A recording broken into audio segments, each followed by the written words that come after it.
You can see here where the river gets to in the wet season. It's right up to where the bank is cut away above the rock, and you can see a lot of the tree roots that are slightly exposed.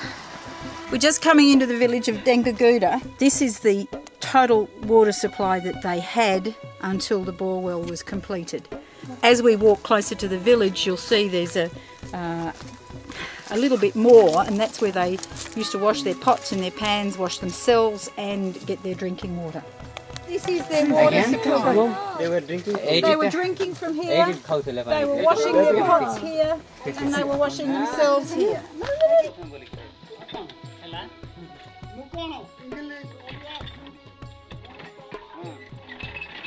Some villages are kilometres from the nearest water source. Others have a stream or river nearby. These rivers and streams are the place for bathing, washing, defecating, collecting drinking water, as well as a place to water the animals. In the dry season, many streams are reduced to a trickle. In the wet, rivers become churning, muddy torrents.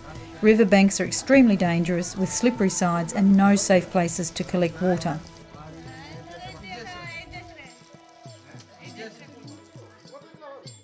In the hill country, the infant mortality rate is 20%. 1 in 5 children will die before their first birthday. Our drilling rigs are belt-driven with diesel motors. To break through the soil and rock, the cutters have to be kept wet.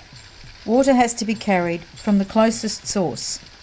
Local men are hired to carry tins of water all day from the river, sometimes kilometres away. Here we were able to borrow a tank to hold the water. However, in remote villages, this is not possible.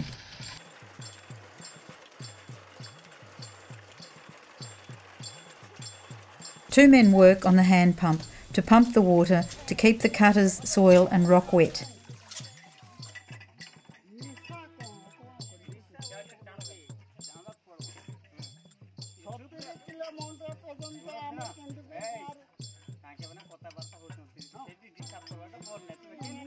As they get deeper, more rods are added.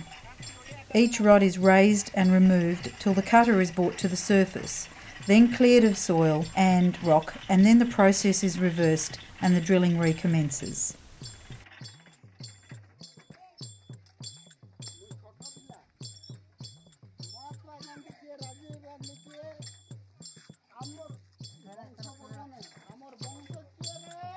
In most of these remote villages, children don't go to school.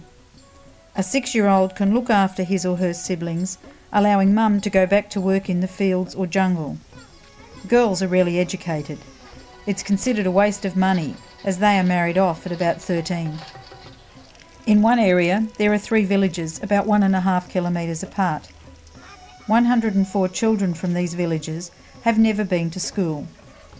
We have literacy teachers living there now, holding daily classes for these children and in the evenings for adults. Our regional development officers operate our well sinking rigs, and during the weeks it takes to sink a well, they develop trusting relationships with the people of the village. They conduct hygiene education and report significant health changes in these communities as they adopt these practices. Many village people suffer from night blindness, an affliction caused by lack of vitamins A and D. We aim to supply 4 fruit trees for every family in each village. This will give them food, vitamins and income. Villages are transformed by water.